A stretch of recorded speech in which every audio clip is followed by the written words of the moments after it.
I don't feel alone.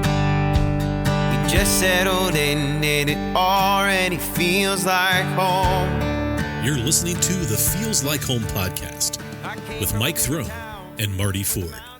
Hey everyone, thanks for joining us this week. And again, on behalf of Marty, just thank you for all the support that you've given Feels Like Home. We have been so overjoyed. We got a really, really nice treat for you. I don't know if you've heard of Project Bad Apple or the parent organization of that, which is Project Badass. Project Badass is a group of like-minded folks that like to get outdoors and like to hike and like to do things like that. Well, they started working on a youth-oriented program like that called Project Bad Apple. And Deke Deacon and Micah Shanks are the guys that are sort of spearheading this. And they've built not only cleanup days into what they do, but also they created a disc golf course in the middle of Yoctangee Park in downtown Chillicothe. And it's just an amazing organization that's doing some really, really great things. So we sat down with them recently, and this is the discussion that we had with them. We hope you enjoy it. If you're looking to help connect kids to the outdoors, Project Bad Apple is a great organization, and we hope you enjoy this. Thanks. Well, today we have the founders. Sounds like such a regal term, the founders of Project Bad Apple. And I'll let them talk a little bit about what Project Bad Apple is and what it does. But Micah Shanks and Deke Deacon, which is my favorite name in Chillicothe to say, Deke Deacon. Almost as good as Deke Davison, but yours is a little bit more rhythmic, so I like that. So welcome to the show, guys. Thanks for coming. Thanks for having us. So give us a little bit of the cliff notes on what Project Bad Apple is and kind of how it's developed. I know that you are responsible for the people that traverse my city park and play disc golf, which is kind of a welcome diversion other than when I'm walking or running and I see one zip over my head because they didn't quite see me in time. But no mishaps so far, so we're good. So maybe explain a little bit about where Project Bad Apple came from and you know where we are right now. Well, if you want to talk about Project Bad Apple, you kind of got to go back a little bit and talk about Project Badass, which is our a friend group that started, 2003, I think, and it was just a bunch of hikers that got together, kayakers, rafters, and we decided that we wanted to kind of do the passions that we had, but make a difference while we were doing it. So we just started cleaning up trash on trails. We did a lot of cleanup on the Appalachian Trail, and we do a lot of cleanup on the Buckeye Trail now locally. And along with picking up trash, we adopted a portion of the Buckeye Trail through Tar Hollow State Park, and we keep it maintained so that people have access to it. I try to look at it like if my grandpa, when he was living, wanted to go hike, I would like him to be able to get on that trail without having a hard time accessing it. So it's all about creating access to these places that I love, and while we're there, also keeping it clean. So many people took an interest in that they're like, well, what are you doing with kids? Like, what? Okay, well, now we need to have a youth group. So we started Project Bad Apple to kind of continue that. And we work with at-risk youth to provide them with, mentorship, activities through the summer and through the year, but mainly during the summer. We want to keep them busy when they're out of school. We're going to teach them to be involved in their community in a positive way, because when people get involved in building something, they're less likely to want to destroy it or tear it down or to defame it or anything like that. So they might be, if they've cleaned up the park, they might think twice about kicking over a trash can, and they might also discourage that friend, like, hey, what are you doing, man? I might have to be here in a week cleaning that up. Let's not do that. Yeah. And as well as we like to give them good interactions with law enforcement. I think this year we're going to really try to do that. And to be honest, that's that goes both ways. We want to give law enforcement, instead of just being called whenever there's something negative happening, which normally if you're in law enforcement, that's what happens. 99% of the time you're called when there's a negative interaction about to happen. We're going to start inviting them to the positive interactions and kind of foster a little bit of trust between youths that maybe have had some bad experiences through family members or even themselves with law enforcement. And, just set that foundation so that they can know each other more intimately, not just from negative experiences. And just, like I said, keeping them busy, providing them with activities, getting them to do things that they might not have ever done, kayaking, hiking. I know being in the woods is so peaceful for me. I assume that maybe someone else would find a little bit of peace and tranquility and a little bit of time and space to think about some of the things they want to think about when they're out in the woods. And I think it's interesting that you, so because I knew we were going to be talking about this today, I went out and I actually grabbed the latest county health rankings, which rank a lot of data, but some of the data that it ranks, so here's just a few numbers that I think illustrate what you're trying to address in the community. So, for example, children living in poverty, 20% of the population in Chillicothe are children living in poverty. Children in single parent households, 24%. Now the 20% is above the state average, and the single parent households is slightly below. But then you look at how many social organizations that there are to try to address that. We average about 10.3, and the state average is about 11. So we're actually underserved in areas that could be helping that issue. And we have a high rate of young people that are in poverty, of course. And then, when you look at some of the other things, like, we have an 85% graduation rate in Ross County. I'm not saying you guys are going to make that 95%, but certainly everything that puts a young person into a position where they can feel better about themselves and feel better about their community, I think helps us raise the whole community. And so I think I just give that as the context of what we're about to talk about, because I think one of the things I really like about what you guys have done is there's not a lot of money that has to be spent to get out in nature, right? Like if you play a sport, you may have costs that get incurred because you got to have shoes or a ball or equipment or things like that.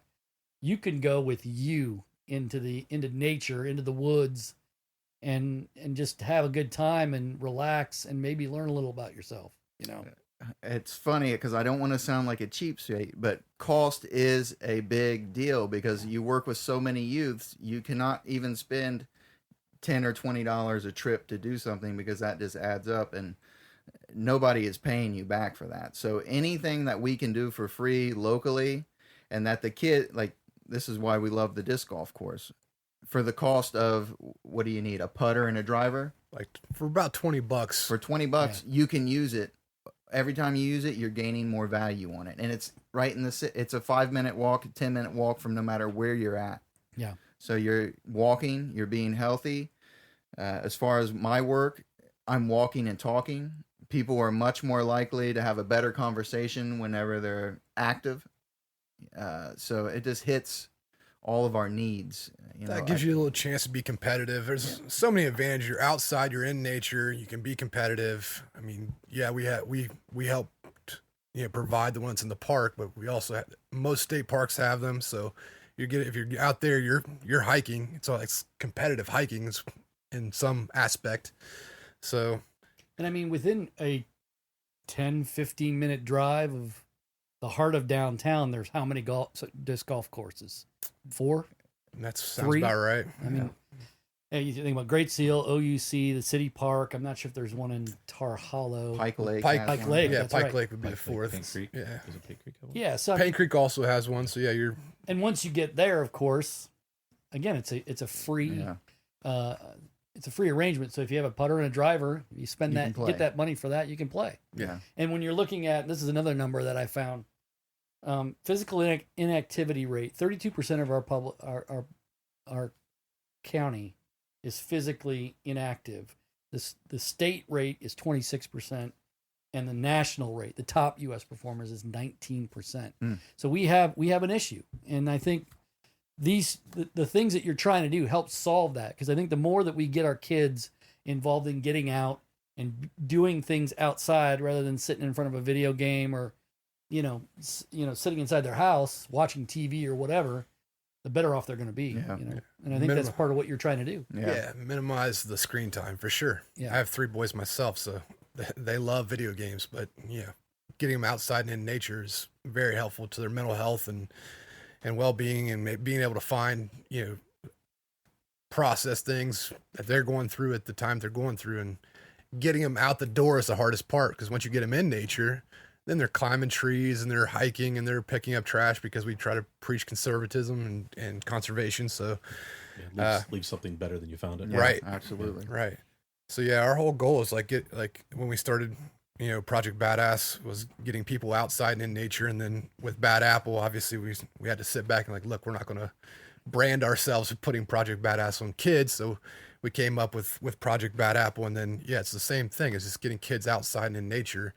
And then that usually is a conduit to letting them find things out about themselves and working through issues and all kinds of stuff. Yeah. When I was a kid, I was in Boy Scouts. And so that was my outlet to get out of town. Right. So we would go, a couple times a month, we would go hiking or fishing or just anything to be out and about with my scout troop. And I feel like, not that the Boy Scouts aren't there anymore. They are, but it's just a different organization, and they've taken a lot of heat for a lot of different things over the years. And so I think that, and they don't necessarily target at-risk kids. Yeah. And so I think that's the beauty of what you're doing with Project Bad Apple, is that you are trying to get involved with those kids that maybe wouldn't have the opportunity with Boy Scouts or some other type of organization. Yeah. But I'll tell you my experience with the Boy Scouts, because it wasn't that great, because not that I don't love the organization now, but I'm very hyper. And I just got with maybe a lazy troop. We spent, I'd say, 80% of our time in the basement coloring worksheets.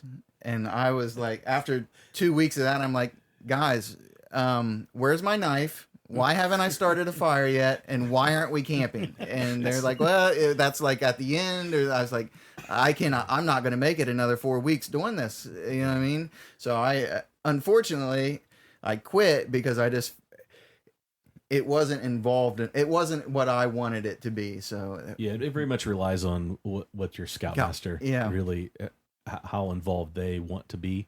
The scout troop, I was blessed to have a great scoutmaster. I had 5 different scoutmasters of my group. I was in troop 33 out of Kingston, and it was super active. We were, every other weekend we were doing something. And then once a month we had a camp out all year long. And then on the off weekends, we were doing other things like short day hikes or projects, eagle projects, or things like that. So you definitely have an opportunity. If you don't get with a great troop, then you miss out on really the basic principles of what scouting is all about. It is about getting out in the nature and learning how to be a good person, and go through all the scout laws. I can still name them, right? Trustworthy, loyal, helpful, friendly, courteous, kind. All those are all principles that that organization teaches, but it really comes down to the leadership, and so that's what you guys are providing at a different level, but it all comes down to the leadership of the organization. Yeah. We definitely try to stay focused on whatever we do. It's going to be active, right? Most of these kids want to be doing something. So even if it is just a park cleanup, we make it fun. We'll play some games and have some activities while we do the cleanup. So it's kind of like,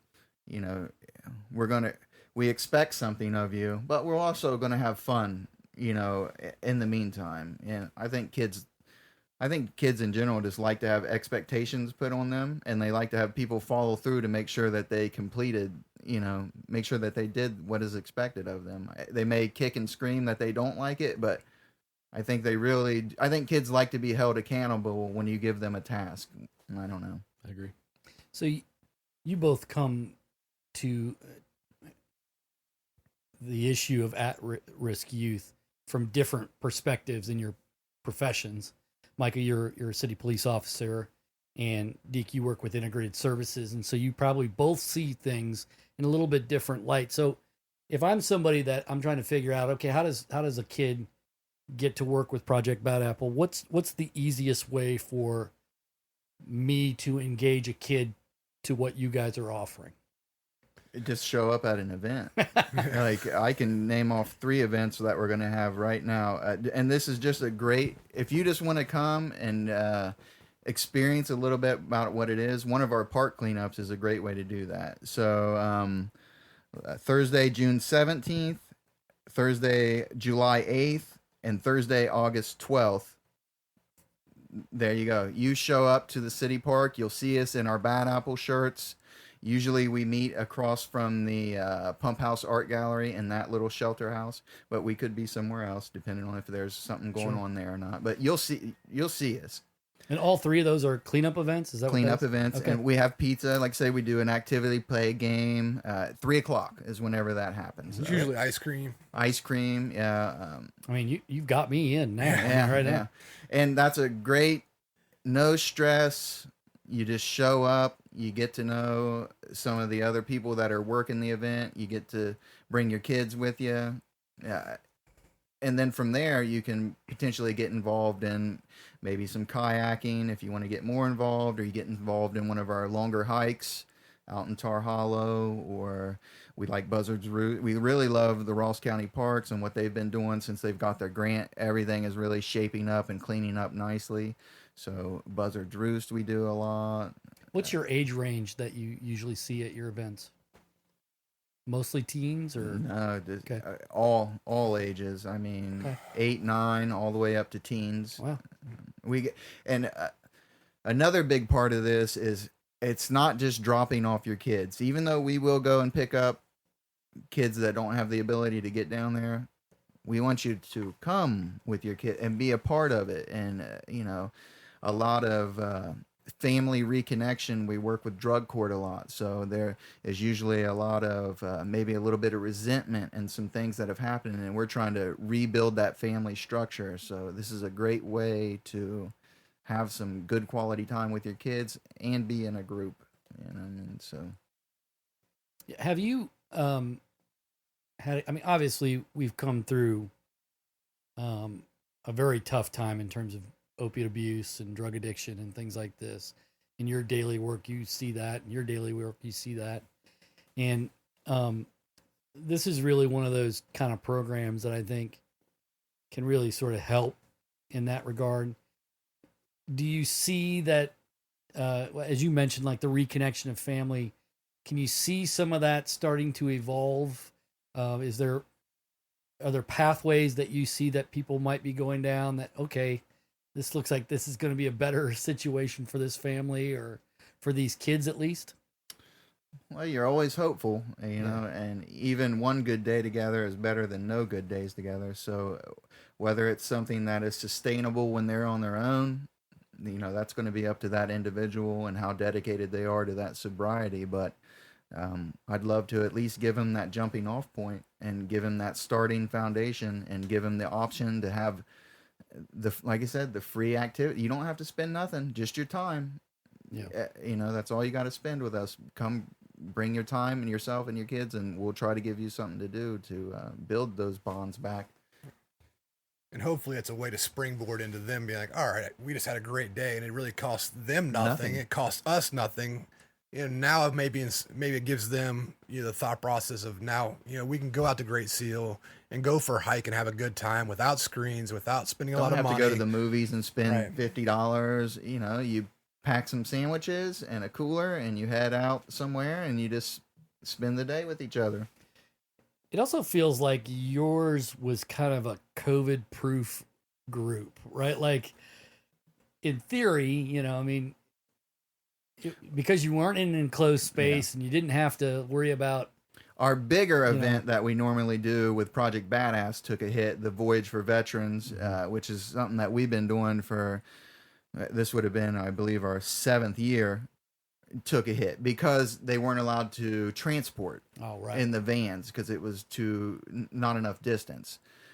So we did decide to cancel that. But the disc golf tournament is perfect. Yeah. Stagger start, separate everyone.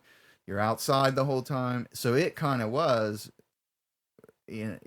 protected against that. And we did go ahead and do that last year. And your park events are obviously, your cleanup events are obviously something that you can create that distance for whatever. And I mean, even though as we sit here and record this, we are starting the process. Today was the first day that the restrictions were removed. Right. I mean, I think there's still some desire for some people to just be like, well, wait a minute, let's go into this, ease into it a little bit rather than just ripping off the masks and running into the night, Yeah. And so I think that's good that you guys can create that and at least still continue to have that. And you're going to be doing your disc golf tournament coming up here in just a few weeks, right? Yeah. Talk a little bit about that. The 26th. Yeah. So we have several sponsors. We're working towards try to add something to the course every year. So we have a new addition to the course that we're trying to get finished before the tournament, and hopefully we'll get there, and I think we'll get there. But yeah, just trying to make the course better every year, making it something that the community likes and that people will like to travel to come to Chillicothe and enjoy as well. So, and that's June 26th in the city park. Yes. At the course there, right? Yeah, we partnered with Exit Realty, so we'll be doing when you come, you'll come to Exit Realty, and that's where you'll get your packet, and then it's a 2-round tournament. We provide lunch in between, so it's a doubles tournament. So you have a partner, and then it's your players packs. It's $50. You get 2 discs, you get lunch, you get 2 rounds of disc golf, you get a T-shirt. It's a pretty good package. It's a good time. And lunch from Carl's Townhouse. So well, that was last year. That was last year. That was last year. So who's doing lunch this year? Or do you know yet? Well, we're not set in stone. not set in yet. stone. Cool. Still Sorry. working on a Yeah. few. No, that's all right. I want to step back a second because I think Micah sold himself short and us short a little bit with how the disc golf course came to be. Yeah, I was going to know ask. what I mean, this was not a city project. This was a Project Bad Apple project, and Micah worked extremely hard to raise those funds. We paid for 100% of that course through Project Bad Apple. The city did help with a lot of coordinating and some of the heavier machinery that we use, but we did the labor. We provide for the maintenance for it forever until they don't want it there anymore. So that's another big responsibility that our youth has taken on, which is also a good thing. We're teaching, responsibility. We've built something and now we're responsible for caring for it. So this tournament, it's not just a fun thing that we do. It's a tournament to, like Micah said, I'm confident that it's going to be a destination. It's going to be on a map, and people out in Iowa are going to say, I want to go play that Bad Apple course in Chillicothe. And they're going to travel to Chillicothe. And while they're here, they might make a weekend of it and play Great Seal, play OU, do one of the other local courses. But I'm very confident that within 4 or 5 years, people are going to have it pinged on a board, and they're going to be coming to see Chillicothe just to play that course. And like Micah has told me, it's one of the fastest growing sports. It's on a track to be a collegiate sport. And once you get that, the whole nature of the game is going to change. You're going to have people that are getting very serious about it. Yeah. And I mean, our friends at Apollo Records, they also sell disc golf supplies and things like that. And they're literally right across the street from the course. So that's pretty cool too. I So believe you're they bought a hole on the whole course is sponsored by local businesses. Mike, you guys help sponsor that. Yep. You just said Apollo Records, they help sponsor it. My wife's bakery helps sponsor it. Deke's wife has a salon, they help sponsor it. So it was great that the local community, especially in the area of downtown, everybody bought in and saw the vision and helped us make it happen. Yeah. So it was great. Yeah, another one of those guys was Kevin Norman, who really stepped up big time. Yeah. Kevin's a good friend of mine. Kevin sponsored 3 holes, so he saw the vision and was the first one to jump in and was very generous. That's really cool. And I think, the thing that I really like about that, and is just the thing that just continues to resonate with me this whole year, which is this, when you're part of a community, the community steps up to get good things done. Yeah. And so what you have here is government and the community working together to put something in, the city park Yeah. that some cities might just go, well, I don't know if that fits, guys. I'm not saying that didn't happen, because I think it probably did for a little bit. I think they did their due just have to get- diligence. yeah. You got to have a critic, or else you're never going to be successful, because they're going to point out every little thing that might be wrong. And once you find out and fix every little thing that might be wrong, now you're a success. Yeah. So they brought up some issues. We moved a couple holes to adjust to kind of more of what they want, and which we could always move it again if something else happens. But I think it's akin to, we have a baseball diamond in the middle of the park. Yeah. Foul Yeah. balls hit cars all the time. Yep. You don't hardly hear anyone saying a word about that. But a disc flying by it, people are concerned about for some reason. Right. But the skate park, you may fall and break your arm. It's just, Sure. it's a risk reward. You could fall and break your arm on the swing set. Yeah, it's you know? just kind of like a risk reward thing, and I don't truly see the big deal about it. Most, I can't say all because I don't know all, most disc golfers are considerate and polite enough to try to make sure they're clear, make sure their throws are accurate. Yeah. And to be extremely apologetic and not do things on purpose. Yeah. Well, I'll give you a story to illustrate that, because last year during the pandemic, from, April until July, my family and I would go for long walks, and many, many times we would end up going through the city park. And, we came upon some, we saw disc golfers all the time. Number one, that's proof that it's being utilized and used. They were always courteous if they could see us, and okay, we'll stop and let you guys go through. I remember one time my youngest was like, "What are they doing?" And the guy heard her and literally came over and showed her, his putter, and said, "Well, this is what you do," and showed her how to throw it and let her throw it and the whole thing. It was, there's always a culture around most activities that are hobbies, or even things that are competitive, Right. where there's people that just want to invest in letting younger people learn the sport or learn the hobby, right? And I think putting it in the middle of our park, I think almost maximizes that, because you're going to run into somebody. It's not like a wooded area where it might be a little bit less likely.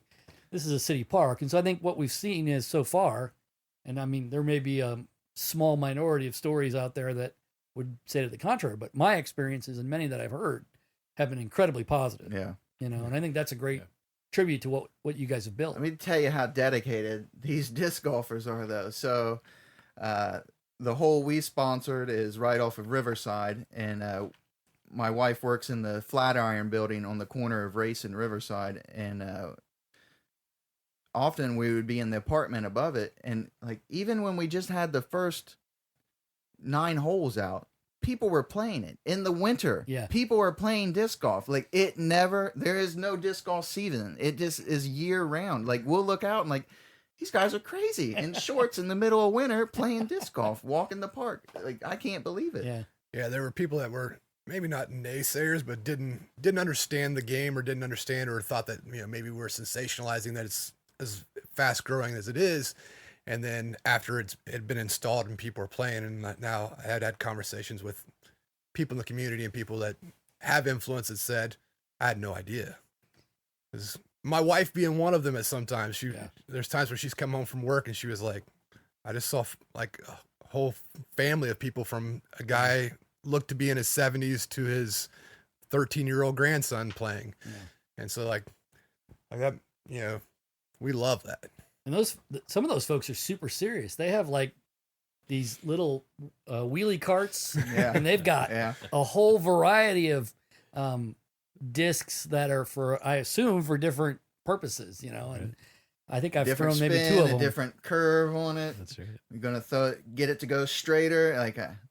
I'm not the expert on it. Mike is definitely much more into the sport than me, but I can definitely see when people are passionate and dedicated to a sport, and a lot of them are. Yeah. And talk a little bit about that, Micah, because we the first course that we developed, how many holes was it? And then you said you're adding. So tell us a little bit about what you're adding. Okay, so so we did 18 holes. It took a while once we started building. I mean, we did all the work ourselves. So like we put in the first 9 holes, and then we didn't have the tee pad set, and that's where people were a little weird about that at first. We're like, well, this isn't completed, and yeah, some people jumped the gun, or gave some bad reviews on some things because they reviewed before completion, and that wasn't fair. But we put in all 18 holes, and we got all the tee pads in, got all the signage in, and wanted all the signage has a sponsored by logo for each person that sponsored it. That was big for us because we really want to say thank you for everyone that made it happen. But yeah, we have 18 holes in, and then when I say addition, so I'm trying to keep it a little bit secret, but we're trying to do a. Oh, you don't have to give it up. No, okay. So we're trying to put a pyramid for one of the holes in the annex. So some courses will do an elevated basket just to add a little bit of degree of difficulty, just something fun. So we're trying to do a pyramid in the annex, which I think is hole 13. Mm-hmm. It's hole 13. So we're gonna do that, and then we're always looking at ways to make it better. Trying to take criticism, good criticism, and just make it a course, like you said, a destination course, because our park's beautiful. I think we all agree that we have an amazing park. And I love when we're throwing, especially up off the annex and stuff with sunset up there. It's beautiful. Yeah. So yeah. Which one is the hole where I think you start on top of the flood wall, you go down? That's 13. That's 13. That's where we're looking to add. Like I said, and I'm telling you, like that is, I walk that way sometimes, and it's usually 6-7 o'clock in the morning, so there's nobody out there. Maybe there is, but they're not at 13 when I go by there. Yeah. But man, what a great view of the river! What a great view of our amazing park annex! Yeah. And literally, if you stand there, you can kind of see the full broad spectrum of the park. So, hole 1 starts where? Hole 1 starts when you come off of Water Street and Payne Street into the park. Okay. I guess right across from the veteran stand where the fish stand is. Yep. Right across from there is where hole 1 starts, and it kind of wraps its way around the pond. You'll see the big sign. We have a big, huge sign with a diagram of all the holes, and so you kind of you can take a picture of it and know where you're going. Yeah, and that's just trying to give the listeners, like, it is the full scope of our city park for the most part. Right. And what's really great about it, and people have told me this, they're like, this is like Chillicothe Central Park. Like, it's a beautiful park that you can walk, that you can fish in the lake, you can play disc golf. There's baseball diamond. There's a skate park. Like, there's something a little bit for everybody there. People walking and running through it. There's just lots of activity. Yeah. Which is fantastic. Yeah. You got basketball, you got baseball, you got tennis. Yeah. We can just do something with that armory. What are we going to do with that armory? Well, so something's in the works. Well, so we just got National Endowment of the Arts funding in the city that will help us develop the plan that will be utilized there. I don't know all of the details of that, but the city just came out with, I don't remember how many thousands of dollars it was in funding, but that's going to help us develop that project moving forward. And I think, the good news about that is, can I tell you exactly what that's going to be right now? But no, I can't. But the holdup has always been, well, how do we get the money to develop the plan that allows us to then fundraise or then go for grants and other ways to actually make it a reality? And we're going to have the plan soon. I think that's what's really exciting about it. It's a partnership between the city, the NAACP, and I think there's a third group, but it's National Endowment of the Arts funding. And so, there could be a lot of different ways that we could use that. But I think you're right. When I first got here, I remember in '97, I remember playing basketball in the Armory. Yeah. And that seems like, a relic of days gone by, because you go in there now and it's just kind of in a little state of disarray. But I think it will be, and then, maybe we make that a place where there's also information about the disc golf course. And I don't know, maybe there's more that we can do there, Any idea what kind of usage, any estimates on how many people are using the course? I don't know. I know it's hard to. It's hard to quantify. Now there is, so UDisc is an app, and I think they have their own broadcast because they do the professional tour. And they just did a thing where they were trying to get people to go to their local courses on a Saturday or a specific day, and then just give a 1 hour increment of how many people you see start or play. I wasn't able to do it when they did it, but yeah, I think that's one way we could try to quantify that. But they're trying to just see how the sport's growing.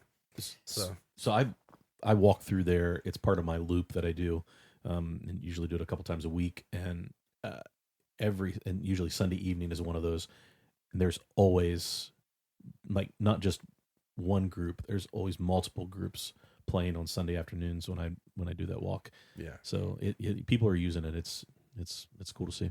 Yeah, I think, moving forward, I think it'll be interesting to see if we can work with like the Visitors Bureau to help market the course as one of the several courses that we have. Yeah. Hey, come on a Friday, play the city course. Hey, get up the next morning and go play the OUC course. They go to Yeah. Great Seal, Yeah. and then wrap up on Sunday and go Paint Creek, Pike Lake, wherever you want to go. Right? Like it would. Right, we would love this to be a destination disc golf area. I mean, Yeah.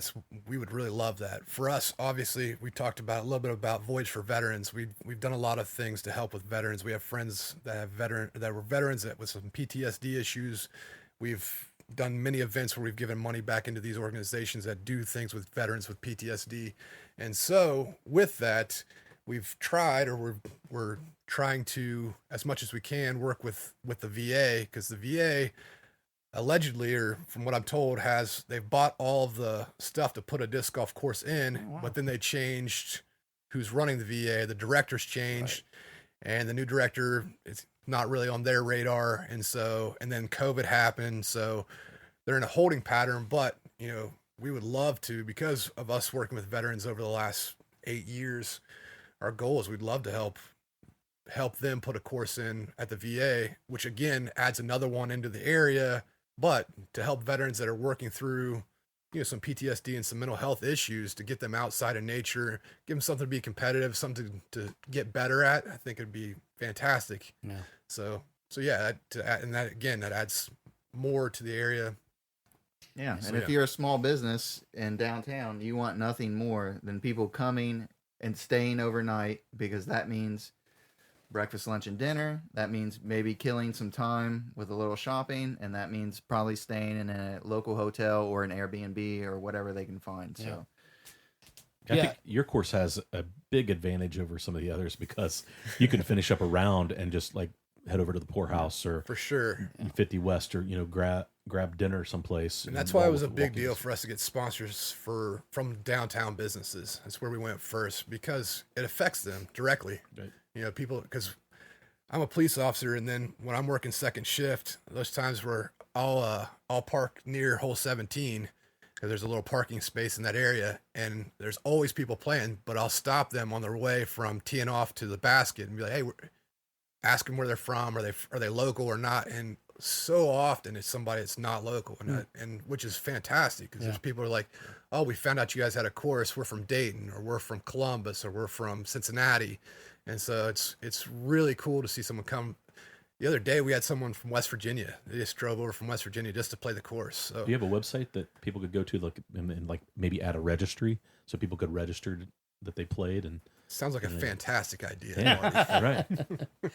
Yeah, and I mean, I think the cool thing that I see happening is that the more that the reputation of the course grows, the more opportunity that you'll have for those people to keep coming.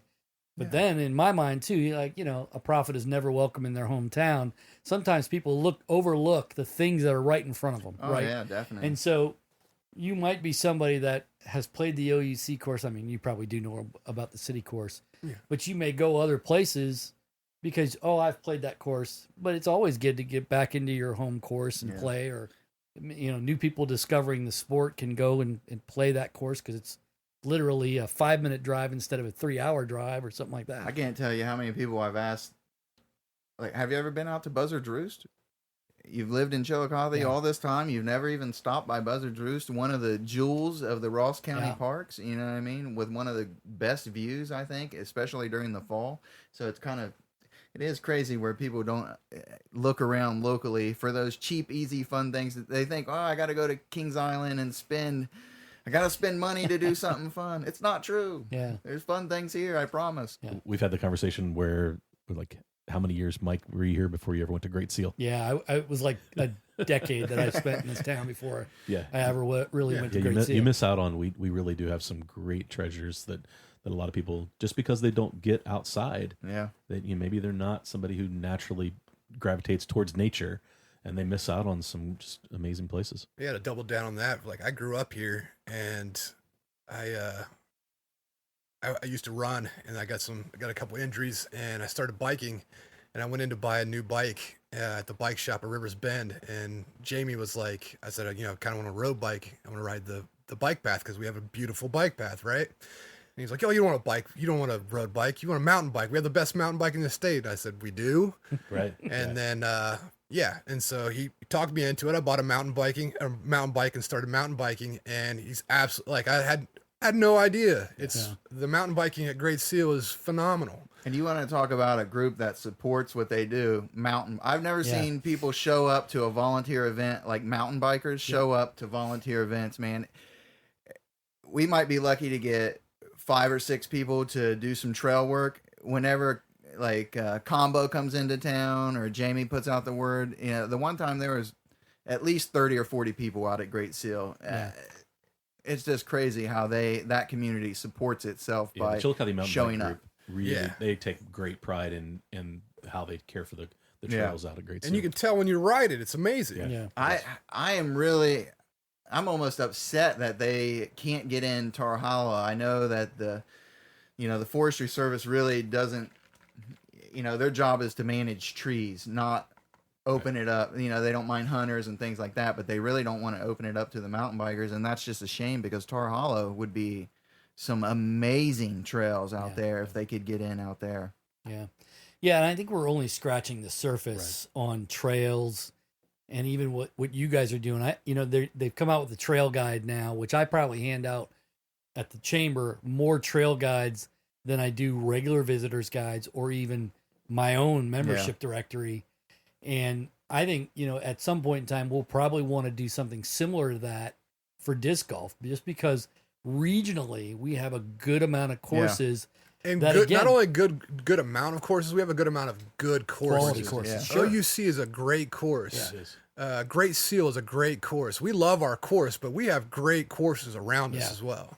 And, again, if you capture the group that says, all right, we're going to come in and play 3 or 4 courses in 3 or 4 days. Right. And they know about, X amount away is, maybe within an hour's drive is another really good course. Maybe they stay an extra day or come a day earlier and go and play that course too.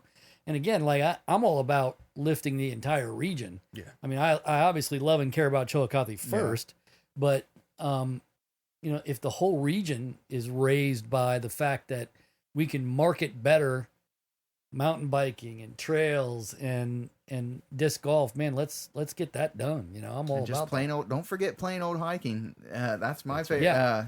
And I want to shout out Arc of Appalachia because they've got a lot of great hikes in Chillicothe and within a half, Serpent's Mound and the old 7 Caves. I don't know exactly what it's called now. I know Arc of Appalachia has it, but it's a beautiful hike. And then out there at the end of Pliley's Lane, another beautiful hike. So I really praise them for organizing and keeping those accessible where anyone can just go out today and hike it and not have to worry about thorns growing up or fighting with the woods as you're hiking. They're nice, clean trails that anyone can go on. Yeah. So a couple weeks ago, I was flipping through the channels because I'm still a channel surfer. I don't stream a lot of stuff, but I ran into ESPN2 was running like some world championship disc golf. Like, could you imagine how that would impact this area if ESPN shows up and you guys have a chance to put on an event at that level? Right. It would be a game changer. Well, that's the reason why we have good courses and we have multiple good courses it's not just, the city park has a good course or Great Seal's good. If we have 3 or 4 really good courses. Then they have where they'll do 3 courses in a weekend type thing, and then it's who did the best out of the 3 courses. Yeah, that would be fantastic. It's the sport is really interesting. I did a little research, obviously, when we were putting the course together, but like, you know, the professional players, the average professional disc golfer makes $115,000 a year. A lot of people don't even know about disc golf, but the average disc golfer, not the great ones. There's a guy named Paul Macbeth, who's the Michael Jordan of disc golf, who's a millionaire that plays disc golf. Yeah. So it's pretty wild. But yeah, that's the dream right there. If you get, you know, ESPN2 or the Ocho.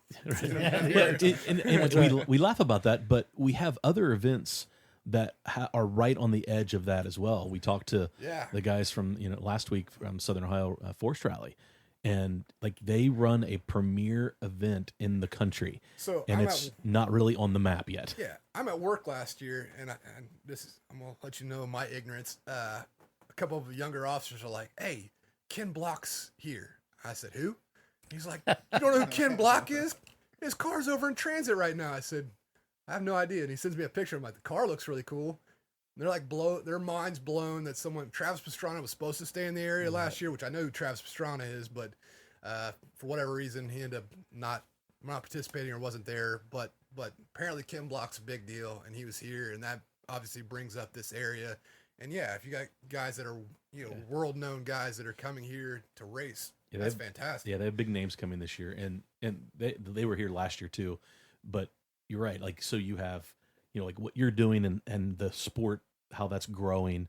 You have rally, how it's growing, right. And then we have, you know, we've talked about it a few times. You know, we're on the verge of this World Heritage Site designation, right. And how that changes the traffic that comes to town and it comes into our area. And there's you can sense that there's something big that's about to happen and break through with lots of different projects, and maybe hopefully your project is like that. You start looking at our town, like our downtown. When I was growing up, I never went downtown. There was no reason to. It was like old shops run by, and I feel bad. For me, my perspective it was this old people place to go. But now, like, you know, it's a destination place, and now other small towns are looking at how we did it and are now doing the same thing. We went to Portsmouth a few weeks ago, and like their downtown's starting to look phenomenal. Yeah. So you can see how it's, like you said, there's something happening, and things are, you know, we're on the cusp of something great. Yeah. Well, and I think what we've also done is when I moved here in '97, we were a Memorial Day to Labor Day kind of town. You know, Tecumseh ran from the beginning of June to Labor Day. The paints were, you know, maybe that same time frame. There, you know, Toss Serve came through in May, and there might have been spotty little other things. But now, Side of Society has taken, at least in the past before COVID hit, all right, we're going to have a spring event, whether that's Mamma Mia or something like that. Mm-hmm. Then we're going to have, you know, the Halloween event, which will be Dracula this year, which is really exciting, I think. So now we've extended April to November almost. What? Then you throw in something like this where these guys are out there playing in the middle of winter. But now you're doing the Christmas lighting in the park. It's. I don't know if this is going to continue, but the German event, the Oktoberfest type event they did last year was phenomenal. Yep, and it will. Great. It'll be here in September again. Actually, just came up. You know, with COVID, a lot of the stuff got postponed, but First Thursdays will come back with Rotary in which July. Is amazing. First Thursdays is incredible. Yep. And so I think, you know, the really cool thing is that all these things fit together, right?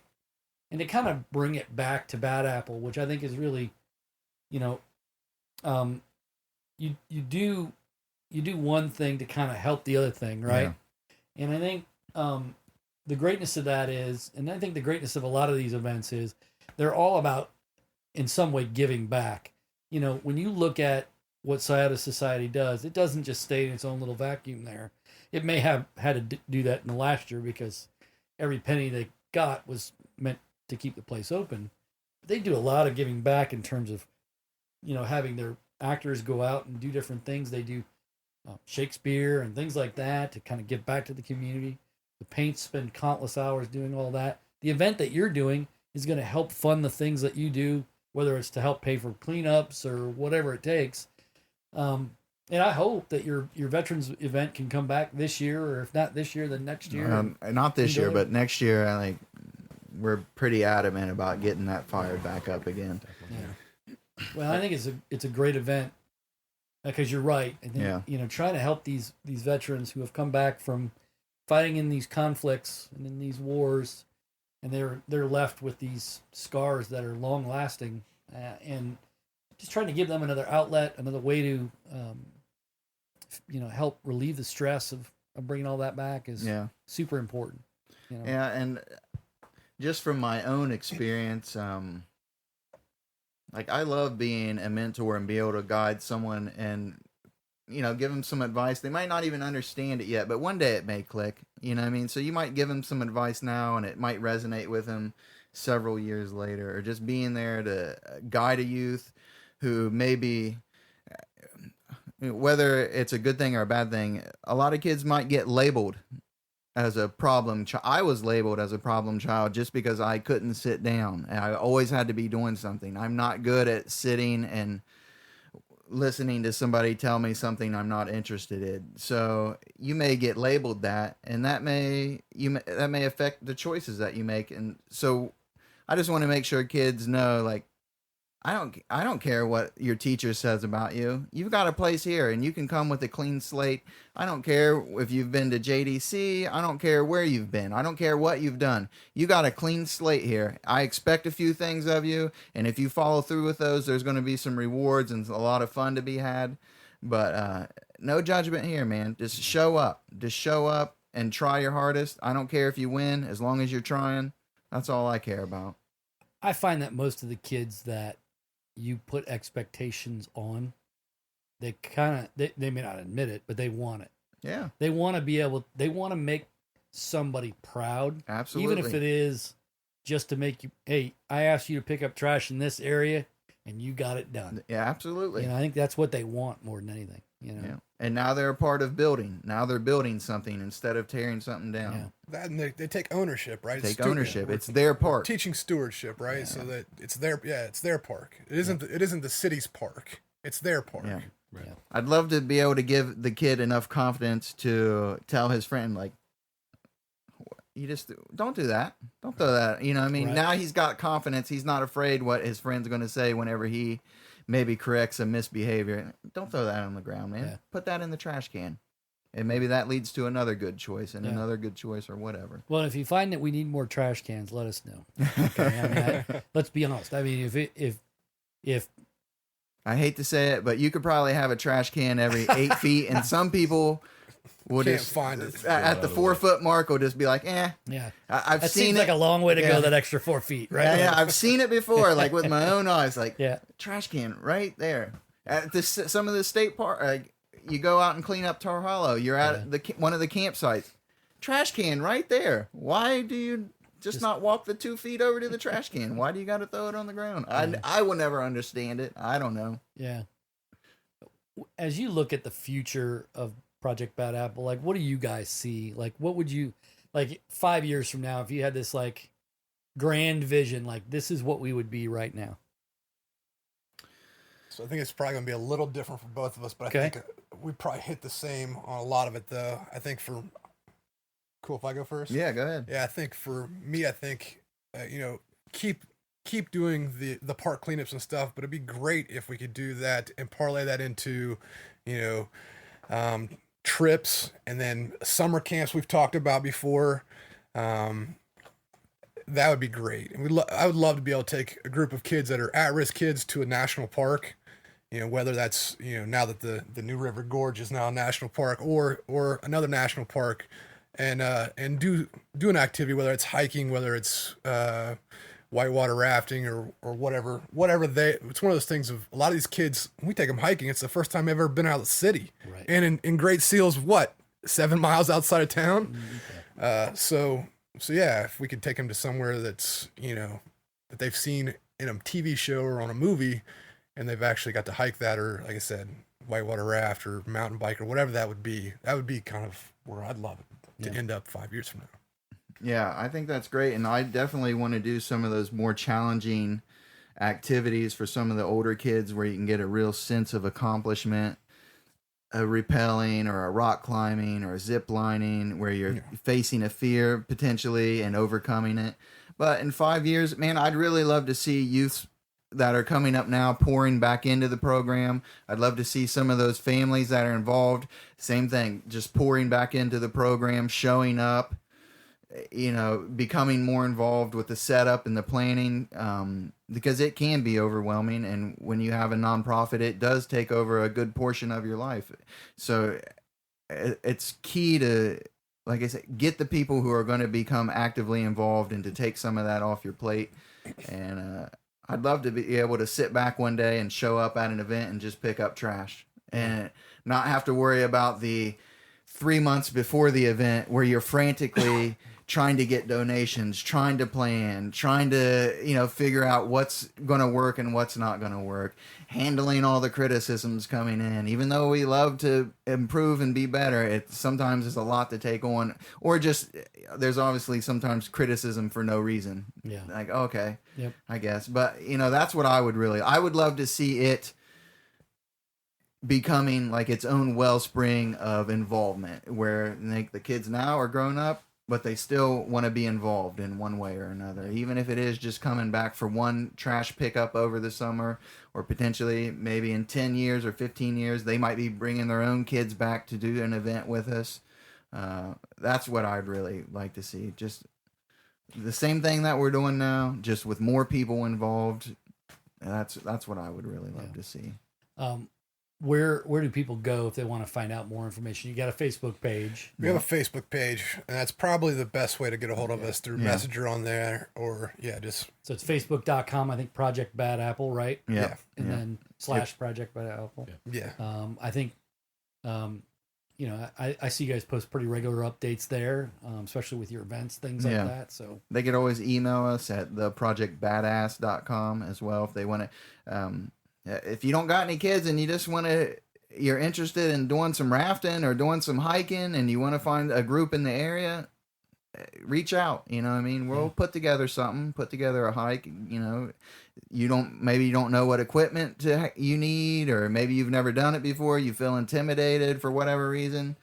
Just get a hold of us. We're all very friendly and we love to be outside anyway, so we'll get you set up with what you need. And we've made mistakes over the years and have learned from those. Oh, yeah, man. Learn from our mistakes. Yeah. So Deke should tell that story about the first backpack that you used on that hike. Well, I kept using that backpack, but I'm very cheap, so I don't buy something and not get 100% of the value out of it. But, you'll learn. After the first couple of weeks on the trail, you'll learn what you need and what you don't need. Basically, you need some socks, you need some shoes, you need some shorts, and a place to sleep at night. And besides that, you're not going to be reading a lot of, if you're going on long distance hikes, you're not going to be reading a lot of books. You're not going to be needing a lot of all these other things that you think, I got to have this and that. You're gonna be so tired at the end of the day. The only thing you're gonna want to do is eat and sleep, and then you're gonna wake up and pack up and do it all over again. That's right. Yeah, you realize how light you want to pack. Extremely light. Yes. Yeah, you start getting rid of stuff out of your pack, and that was worth something, but I'm not carrying it any longer. You start ripping the pages that you've been through out of the guide. Like, I've already covered duck ground. Let's just get rid of that. That's right.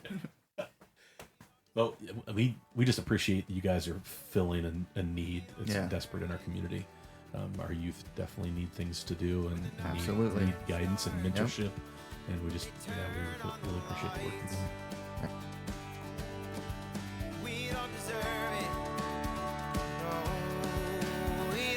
You've been listening to the Feels Like Home podcast with Mike Throne and Marty Ford. I don't feel alone. We just settled in and it already feels like home. Feels like home. Feels like home.